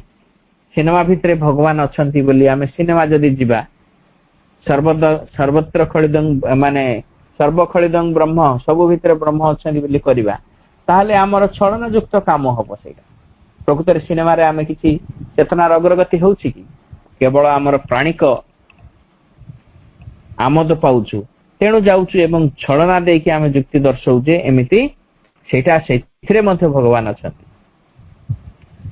ତାପରେ ମା କହୁଛନ୍ତି ଆଧୁନିକ ମହାସଙ୍ଗୀତକାର ମାନେ ମଧ୍ୟ କେତେ ଜଣ ଏପରି ରହିଛନ୍ତି ସଙ୍ଗୀତ ସୃଷ୍ଟି କରୁଥିବା ସମୟରେ ଯେଉଁମାନଙ୍କର ଚେତନା ନିଶ୍ଚୟ ଏକ ଉଚ୍ଚତର ଚେତନାର ସଂସ୍ପର୍ଶ ଲାଭ କରିପାରିଥିଲା, ସତେଅବା ଭଗବତ ପ୍ରେରଣା ଲାଭ କରିଥିଲା ପରି। ଯେମିତି ମା କହୁଛନ୍ତି ଗୋଟେ ଅର୍ଗାନ ବଜାଉଥିଲେ ଯିଏ, ତାଙ୍କ ନାଁ ହଉଛି ସେଜାର ଫ୍ରାଙ୍କ। ସେ ଚୈତ୍ୟ ଜୀବନ ମଧ୍ୟରୁ ତାଙ୍କର ଏକ ଉନ୍ମୋଚନ ଅବଶ୍ୟ ରହିଥିଲା। ଏହି ଉନ୍ମୋଚନଟି ସମ୍ବନ୍ଧରେ ସେ ସର୍ବଦା ସଚେତନ ଥିଲେ ଏବଂ ଅନେକ ପରିମାଣରେ ସେଇଟିକୁ ବ୍ୟକ୍ତ କରିପାରୁଥିଲେ। ଆପଣାର ନବମ ସିମ୍ଫୋନିର ରଚନା କଲାବେଳେ ଆଉ ଜଣେ ଯେ ତାଙ୍କ ନାଁ ହଉଛି ବିଥୋଫେନ୍, ଆପଣାର ଦୃଷ୍ଟିଭୂମିରେ ଏକ ଉଚ୍ଚତର ଜଗତ ମଧ୍ୟକୁ ସତେଅବା ଏକ ଉନ୍ମୋଚନର ପ୍ରତୀକ୍ଷା କରିଥିଲେ। ଏକ ଉଚ୍ଚତର ପୃଥିବୀ ପାର୍ଥିବ ଭୂମିକୁ ଅବତରଣ କରି ଆସିବା ପରି ଅନୁଭବ କରିଥିଲେ। ଗୂଢ଼ ବିଦ୍ୟାର ଜଗତଟି ସହିତ ସଙ୍ଗୀତକାର ଭଗ୍ନରଙ୍କର ଏହି ଶକ୍ତିଶାଳୀ ଏବଂ ବଳଯୁକ୍ତ ସଂଯୋଗ ରହିଥିଲା। ଗୂଢ଼ ବିଦ୍ୟା ଆଡ଼କୁ ତାଙ୍କର ଏକ ସହଜାତ ପ୍ରବୃତ୍ତି ଥିଲା। ତାଙ୍କ ଭିତରେ ଏକ ବିଦ୍ୟା ପରି ଏକ ଭାଗବତ ଆଗ୍ରହ ରହିଥିଲା ଏବଂ ତାହାରି ମାଧ୍ୟମରେ ସେ ଆପଣାର ସର୍ବଶ୍ରେଷ୍ଠ ପ୍ରେରଣା ଗୁଡ଼ିକ ଲାଭ କରିପାରୁଥିଲେ। ଏମିତି ମଧ୍ୟ କଳାକାର ଥିଲେ। ମାତ୍ର ସେ ଯାହା କିଛି କରୁଥିଲେ ସବୁ କେବଳ ଏକ ପ୍ରାଣିକ ଭୂମିରେ କରୁଥିଲେ ଏବଂ ତାଙ୍କର ମନ ମଧ୍ୟ ଅଧିକାଂଶ ସମୟରେ ତାଙ୍କ ପ୍ରେରଣା ଜଗତରେ ଆସି ହସ୍ତକ୍ଷେପ କରୁଥିଲା। ତାଙ୍କର ପ୍ରେରଣାକୁ ସତେଇବା ଏକ ଯାନ୍ତ୍ରିକ ବସ୍ତୁରେ ପରିଣତ କରିଦେଉଥିଲା। ସେହି କାରଣରୁ ତାଙ୍କ ରଚନା ଅତିରିକ୍ତ ପରିମାଣରେ ମିଶ୍ରିତ ହୋଇ ପଡ଼ିଛି, ଅଧିକାଂଶ ସମୟରେ ବଡ଼ ଅସ୍ପଷ୍ଟ ଓ ଭାରାକ୍ରାନ୍ତ ହୋଇ ପଡ଼ିଛି। ଅବଶ୍ୟ ଏଥିରେ କୌଣସି ସନ୍ଦେହ ନାହିଁ ଯେ ତାହା ସର୍ବଦା ଶକ୍ତିଦୀପ୍ତ ହୋଇ ବି ରହିଛି। ମାତ୍ର ଯେଉଁଠାରୁ ସେ ଆସି ପ୍ରାଣିକ ଓ ମାନସିକ ସୋପାନକୁ ଅତିକ୍ରମ କରି ଯାଇଥିଲେ ଏବଂ ଏକ ଉଚ୍ଚତର ଜଗତ ମଧ୍ୟକୁ ପ୍ରବିଷ୍ଟ ହୋଇପାରିଥିଲେ, ସେତେବେଳେ ସେ ଲାଭ କରିଥିବା ଦୃଷ୍ଟି ପ୍ରକୃତରେ ଅସାଧାରଣ ସୌନ୍ଦର୍ଯ୍ୟର ଅଧିକାରୀ ହୋଇ ରହିପାରିଥିଲା। ଏଠାରେ ପର୍ସିଫାଲ ଏବଂ ଟ୍ରିଷ୍ଟାନ ଏ ସମସ୍ତେ ଜଣେ ଜଣେ କଳାକାର ଏବଂ ଇସିଲଟ ସେମାନଙ୍କର ମଧ୍ୟ ଏହିପରି ଭାବରେ ଉଦାହରଣ ନିଆଯାଇପାରେ। ଏମାନେ ଗୋଟେ ଉଚ୍ଚତର ଚେତନାକୁ ଯାଇଥିଲେ, କିନ୍ତୁ ସେମାନଙ୍କର ଏଇ ମନ ଏବଂ ପ୍ରାଣ ଯାଇ ହସ୍ତକ୍ଷେପ କରୁଥିଲା। ତାଙ୍କ ପ୍ରେରଣାଟି ଦିବ୍ୟ ଥିଲା, ଉଚ୍ଚତର ଜଗତରୁ ପ୍ରେରଣାଟି ଆସିଥାଏ, କିନ୍ତୁ ତାଙ୍କ ମନ ଏବଂ ପ୍ରାଣ ଅଶୁଦ୍ଧ ଥିବା ଯୋଗୁଁ ସେ ସବୁ ହସ୍ତକ୍ଷେପ କରି ସେ ପ୍ରେରଣାକୁ ବିକୃତ କରି ପକାଉଥିଲେ ଏବଂ ତାଙ୍କ ରଚନା ଗୁଡ଼ିକ ମଧ୍ୟ ବିକୃତ ହେବାକୁ ଯାଉଥିଲା। ତାପରେ ମା ନୃତ୍ୟ କଥା କହୁଛନ୍ତି। ଆଧୁନିକ ମାନେ ନୃତ୍ୟକୁ ଆଣି କେଉଁଠାରେ ପହଞ୍ଚେଇଲାଣି ତୁମେ ସେ କଥା ମଧ୍ୟ ବିଚାର କରି ଦେଖିପାର। ଏକଦା ନୃତ୍ୟ ଅନ୍ତର୍ଗତ ଜୀବନାଭୂତିର ଏକ ଅନ୍ୟତମ ସର୍ବୋଚ୍ଚ ଅଭିବ୍ୟକ୍ତି ହୋଇ ରହିଥିଲା। ଅନ୍ତର୍ଗତ ଜୀବନ ଭିତରେ ଯେଉଁ ଉପଲବ୍ଧି ତାକୁ ଜଣେ ନର୍ତ୍ତକୀ ବା ଜଣେ ନର୍ତ୍ତକ ଭଗବାନଙ୍କ ଉଦ୍ଦେଶ୍ୟରେ ତାକୁ ତାର ନୃତ୍ୟ ମାଧ୍ୟମରେ ପରିବେଷଣ କରୁଥିଲା। ନୃତ୍ୟ ଧର୍ମ ଜୀବନ ସହିତ ଏକତ୍ର ଗ୍ରଥିତ ହୋଇ ରହିଥିଲା ଏବଂ ପବିତ୍ର ଉପାସନା ଏବଂ ଉତ୍ସବ ଗୁଡ଼ିକରେ ନୃତ୍ୟର ଏକ ଅତ୍ୟନ୍ତ ମହତ୍ୱପୂର୍ଣ୍ଣ ସ୍ଥାନ ଥିଲା। ଦେଖନ୍ତୁ କେତେ ଅପଭ୍ରଂଶ ହେଇଯାଇଛି। ଯେତେବେଳେ ପୂଜା ପାର୍ବଣ ହଉଥିଲା সেই ସମୟରେ ଉପାସନା କି କଣ ହଉଥିଲା, সেই ସମୟରେ ନୃତ୍ୟକୁ ମଧ୍ୟ ରଖାଯାଉଥିଲା। ନୃତ୍ୟ ବି ସେଇ ପ୍ରକାର ହେଉଥିଲା କି ନୃତ୍ୟ ମାଧ୍ୟମରେ ଜଣେ ଯେମିତି ଭଗବାନଙ୍କର ଉପାସନା କରୁଛି, ତାଙ୍କୁ ନିଜର ପ୍ରାର୍ଥନା ଜଣାଉଛି, ତାଙ୍କର ଆରାଧନା କରୁଛି। କିନ୍ତୁ ବର୍ତ୍ତମାନ କଣ ହେଇଛି, ପର୍ବପର୍ବାଣୀରେ ବିଭିନ୍ନ ଅପେରା ଆସୁଛି, ରେକର୍ଡ ଡ୍ୟାନ୍ସ ହଉଛି, ସେଇଠି ଭଗବାନଙ୍କ ସହିତ କିଛି ସମ୍ପର୍କ ନାହିଁ, କେବଳ ପ୍ରାଣିକ ଆମୋଦ ପ୍ରମୋଦ ଏବଂ ପ୍ରାଣିକ ଉତ୍ତେଜନାରେ ସବୁ କିଛି ହଉଛି। କିନ୍ତୁ ପ୍ରାଚୀନ ଯୁଗରେ କୋଉ ପ୍ରକାର ନୃତ୍ୟ କଳା ଥିଲା, ଯୋଉଟାକୁ ଯୋଉ ଭିତରେ ନୃତ୍ୟକୁ ଦେଖିଲେ ମଧ୍ୟ ଯୋଉ ଭାବ ଆସୁଥିଲା, ଭଗବାନଙ୍କ ପାଖରେ ମାନେ ମନ୍ଦିର ଭିତରେ ମଧ୍ୟ ସେ ଭାବ ଆସୁଥିଲା। ଜଣେ ନୃତ୍ୟରେ ବିଭୋର ହେଇକି ସେ ଅନ୍ତର୍ଗତ ଭାବରେ ସେଇ ଜୀବନ ବଞ୍ଚୁଥିଲେ ଏବଂ ଅନ୍ତର୍ଗତ ଭିତରେ ଥିବା ପ୍ରାର୍ଥନାକୁ ସେ ନର୍ତ୍ତକ ଏବଂ ନର୍ତ୍ତକୀ ମାନେ ଜଣାଉଥିଲେ। ଉତ୍ସବାନୁଷ୍ଠାନ ମାନଙ୍କରେ ପରମ ଭଗବତ ସତ୍ତାଙ୍କ ଉପାସନାରେ ତାହାର ମୁଖ୍ୟ ସ୍ଥାନ ଥିଲା। ତେଣୁ ଶ୍ରୀ ଜଗନ୍ନାଥଙ୍କ ପାଖରେ, ଆମର ପ୍ରଭୁ ଶ୍ରୀ ଜଗନ୍ନାଥଙ୍କ ପାଖରେ ବି ଦେବଦାସୀ ମାନେ ଥିଲେ, ଯେଉଁମାନେ ନୃତ୍ୟ ମାଧ୍ୟମରେ ନିଜର ପ୍ରାର୍ଥନା ଜଣାଉଥିଲେ, ନିଜକୁ ନିବେଦନ କରୁଥିଲେ। ଜାପାନ ଦେଶରେ ଲୋକେ ନୃତ୍ୟକୁ ଧର୍ମ ଜୀବନର ଏକ ପାରମ୍ପରିକ ଅଙ୍ଗ ରୂପେ ସଂରକ୍ଷିତ କରି ରଖିଥିଲେ ଏବଂ ସୌନ୍ଦର୍ଯ୍ୟ ଏବଂ କଳାର ଆନ୍ତରିକ ଭାବାନୁଭବ ଜାପାନୀ ମାନଙ୍କର ଏକ ସ୍ୱାଭାବିକ ସମ୍ପଦ ହୋଇଥିବାରୁ ସେମାନେ ତାହାକୁ କଦାପି କମ୍ ତାତ୍ପର୍ଯ୍ୟ, କ୍ଷୁଦ୍ରତର ଉଦ୍ଦେଶ୍ୟ ସାଧନର ଅନ୍ୟ ଏକ ପଦାର୍ଥ ରୂପେ ଅବନତ ହୋଇ ଆସିବାକୁ ଆଦୌ କୌଣସି ଅବକାଶ ଦେଇନଥିଲେ। ଭାରତବର୍ଷ ମଧ୍ୟରେ ଠିକ ତାହା ହିଁ ଘଟିଛି। ଏକଥା ମଧ୍ୟ ସତ ଯେ ଏହି କାଳରେ ମଧ୍ୟ ପ୍ରାଚୀନ ଗ୍ରୀକ ଅନ୍ୟ କେତେକ ନୃତ୍ୟ ପରମ୍ପରାକୁ ପୁନର୍ଜୀବିତ କରିବା ଲାଗି କେତେକ ଉଦ୍ୟମ କରାଯାଇଛି। ମାତ୍ର ସେହି ସବୁ ନବ ପ୍ରବର୍ତ୍ତନରେ ସେହି ପୁରାତନ ଧର୍ମଗତ ଭାବଟି ଏକାନ୍ତ ଭାବ ରହିଛି। ସେଗୁଡ଼ିକୁ ଦେଖିଲା ବେଳେ ସେଗୁଡ଼ିକର ପ୍ରକୃତ ନୃତ୍ୟ ଅପେକ୍ଷା ସତେ ଯେପରି ଅଧିକ ପରିମାଣରେ ତାଳ ଅନୁସାରେ ପରିଚାଳିତ ହେଉଥିବା ଏକ ଜିମ୍ନାଷ୍ଟିକ ପରି ମନେ ହେଉଛି। ମା କହୁଛନ୍ତି ଯଦି ଭିତରେ ଭାବ ନଥିବ ଜଣେ ଯଦି ନୃତ୍ୟ ପ୍ରଦର୍ଶନ କରେ ତାହେଲେ ସେଇଟା ଗୋଟେ ଏକ୍ସରସାଇଜ ପରି ଲାଗିବ। ଗୋଡ ହାତ ଠିକ ତାଳ ଲୟରେ ବାଦ୍ୟର ଯନ୍ତ୍ରର ତାଳ ଲୟରେ ପଡିଲା ପରି ଲାଗିବ।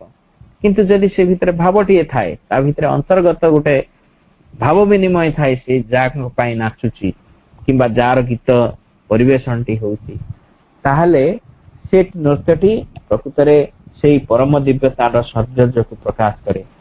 କିନ୍ତୁ ତାର ସହିତ କିଛି ନଥିଲେ ସେ ମା ଗୋଟେ ସୁନ୍ଦର ଏକ୍ସାମ୍ପଲ କହୁଛନ୍ତି, କେମିତି ଗୋଟେ ତାଳ ଅନୁସାରେ ପରିଚାଳିତ ଜିମ୍ନାଷ୍ଟିକ ପରେ ଲାଗେ। ରୁଷିଆର ନୃତ୍ୟ ଗୁଡିକ ଏତେ ଭାରି ପ୍ରଖ୍ୟାତ ଲାଭ କରିଛି ସତ, ମାତ୍ର ସେଗୁଡିକ କେବଳ ପ୍ରାଣିକ ଜଗତର ଏକ ଅଭିବ୍ୟକ୍ତି ବୋଲି କୁହାଯାଇପାରିବ। ରୁଷିଆର ଯୋଉ ନାଚ ଗୁଡିକ ସେ କଣ ହେଇଥିଲା ନା ଅଭିବ୍ୟକ୍ତି ଭଲ ସବୁଆଡେ ପ୍ରଖ୍ୟାତ ହେଇଥିଲା, ଫେମସ ହେଇଥିଲା, କିନ୍ତୁ ସେ ପ୍ରାଣିକ ଭାବରେ ମନେ ରଖନ୍ତୁ ବର୍ତ୍ତମାନର ଯୋଉ ଚାଲିଛି ଯାହା କିଛି ପ୍ରାଣିକ ହେଇକି ଥିବ ପ୍ରାଣିକ ସ୍ତରରେ ସେ ସବୁ ଲୋକମାନଙ୍କ ଦ୍ଵାରା ବହୁତ ଆଦୃତ ହବ, କିନ୍ତୁ ପରେ ସେ ତାକୁ ଯେତେବେଳେ ଅନ୍ତର୍ଗତ ଚେତନା ଭିତରେ ଯୋଉମାନେ ଥିବେ, ଉଚ୍ଚତର ଚେତନାର ଯୋଉମାନେ ଥିବେ, ସେମାନେ ତାକୁ ଉପଲବ୍ଧି କରିପାରିବେ। କିନ୍ତୁ ସାଧାରଣ ଲୋକଙ୍କ ପାଇଁ ପ୍ରାଣିକ ଜଗତର ସବୁ କିଛି ଏବେ ଆକର୍ଷଣୀୟ ହେଇକି ରହିଛି। ତାପରେ ମା କହୁଛନ୍ତି ମନର ଆହୁରି ଅନେକ ଉପରକୁ ଏପରି ଗୋଟେ ରାଜ୍ୟ ରହିଛି ଯାହାକି ସେଇ ପରମ ସାମଞ୍ଜସ୍ୟତାର ରାଜ୍ୟ ବୋଲି କହିପାରିବା। ଯଦି ତୁମେ ସେଇ ରାଜ୍ୟକୁ ଯାଇ ପ୍ରବିଷ୍ଟ ହୋଇପାରିବ, ତେବେ ତୁମେ ପୃଥିବୀରେ ଅଭିବ୍ୟକ୍ତ ହୋଇଥିବା ପ୍ରତ୍ୟେକ ରୂପରେ ହିଁ ସକଳ ସାମଞ୍ଜସ୍ୟତାର ଅସଲ ମୂଳଟିକୁ ଖୋଜି ପାଇବ। ଉଦାହରଣ ସ୍ୱରୂପ ପରସ୍ପର ପରବର୍ତ୍ତୀ ହୋଇ ଆବିର୍ଭୂତ ହୋଇଥିବା ଦୁଇଟି ସଙ୍ଗୀତ ସ୍ରଷ୍ଟାଙ୍କର ସୃଷ୍ଟ ସମ୍ପଦୟ ପଛରେ ଗୋଟିଏ ନିର୍ଦ୍ଦିଷ୍ଟ ସଙ୍ଗୀତ ଧାଡି ରହିଛି, ଯେଉଁଟିକୁ କେତୋଟି ସର୍ବସ୍ତରୀୟ ଗୀତଲିପି ନିହିତ ରହିଛି। ସେଇଠି ହଉଛି ବାକ୍ୟର ଗୋଟିଏ ସଙ୍ଗୀତ ରଚନା, ଆଉ ସଙ୍ଗୀତ ଏବଂ ସଙ୍ଗୀତକାର ବିଥୋଫେନଙ୍କର ସଙ୍ଗୀତ ରଚନା। ଯଦି ଜଣେ ମନର ଊର୍ଦ୍ଧ୍ୱରେ ଗୋଟେ ଚେତନାକୁ ଯାଇପାରେ, ତାହେଲେ ଦେଖିବେ ସେଇ ଗୋଟିଏ ଚେତନାରେ ଯାଇକି ଦି ଜଣ ଅଲଗା ଅଲଗା ଗୀତ ଲେଖିଥିବେ, କିନ୍ତୁ ସେମାନଙ୍କ ଭିତରେ ଯୋଉ ଭାବଟି ଥାଏ ସେଇଟା ଗୋଟେ ହେଇକି ଥିବ। କିନ୍ତୁ ୟାକୁ ଜାଣିବାକୁ ମଧ୍ୟ ଜଣେକୁ ଯୋଗ କରିବାକୁ ପଡିବ, ସେଇ ପ୍ରକାର ଗୋଟେ ଊର୍ଦ୍ଧ୍ୱ ଚେତନାକୁ ଯିବାକୁ ପଡିବ। ତେଣୁ ଏ କଥାକୁ ଆମେ ନିଶ୍ଚୟ ବୁଝି ରଖିବା। ତେଣୁ ଆଜି ତ ଆମର ପ୍ରାୟ ସମୟ ହେଇଯାଇଛି ଏବଂ ଆମର ବିଷୟବସ୍ତୁଟି ବି ପୁରାପୁରି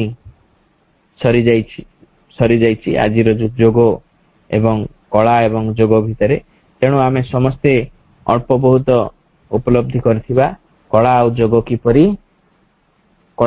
ଏବଂ ଯୋଗ କିପରି ସମ୍ବନ୍ଧିତ ହେଇକି ରହିଛନ୍ତି ଏବଂ କଳା ମାଧ୍ୟମରେ ଜଣେ କିପରି ଯୋଗ କରିପାରିବ ଏବଂ ଜଣେ ଯୋଗୀ କିପରି କଳାକାର ମଧ୍ୟ ହେଇପାରିବ, ତାହା ଅତି ପ୍ରାଞ୍ଜଳ ଭାବରେ ମା ବୁଝେଇଛନ୍ତି।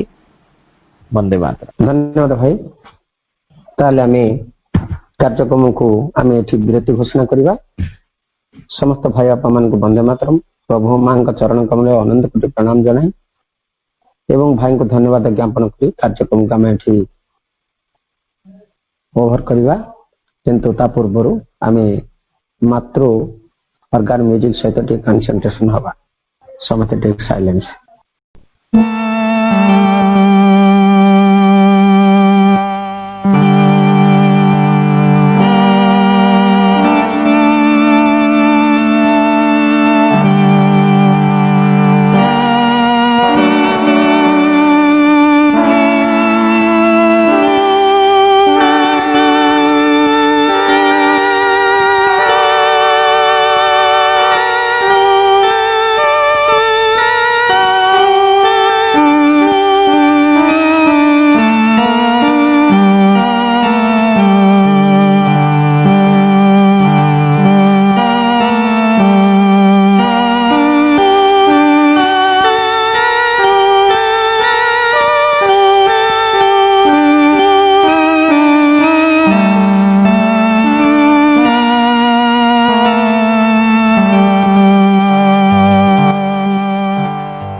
कार्यक्रम ओभर और ओभर समस्त को और ओभर माँ